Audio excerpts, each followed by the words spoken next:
Ζήσαμε ένα μεγάλο έρωτα. Και αποβόλω. Αμοιβαία μου. Από την πρώτη στιγμή που βρεθήκαμε. Ποιος είναι πίσω ο αδερφός του? Και εσύ γιατί δεν μίλησες? Μου έρχεται συνεχώς η μορφή του στο μυαλό μου. Τον κρατάει ένα μαχαίρι. Αυτός ήταν σίγουρα. Την είδε στο μαγάζι και τρόμαξε. Αλλιώς δεν εξηγείται να φύγει τόσο βιαστικά. Είχε παραγγείλει κιόλας. Εγώ σου λέω πως φοβήθηκε ότι η Μυρσίνη θα έπαιρνε την αστυνομία. Πού είναι αυτή? Φώναξε τη.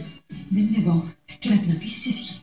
Φύγε έξω από το σπίτι μου. Της έχω αφήσει 100 μηνύματα από το πρωί και με αγνοεί. Τι, θα βάλει το κονέτι στη δημοσιογράφο να με ξεφωνήσει? Δεν καταλαβαίνω τι λες. Και φύγε έξω από το σπίτι μου, αλήθεια. Οι εκβιασμοί σε μένα δεν περνάνε. Πηγαίνεις με άλλους και θες να μου φορτώσεις το παιδί σου. Καλά, για πόσο βλάκα με έχεις? Δημήτρη, τι λες? Δικός είναι το παιδί, δεν έχω πάει με άλλους, ταυτίζομαι. Ρε, ας τα σάπια σου λέω, δεν περνάνε.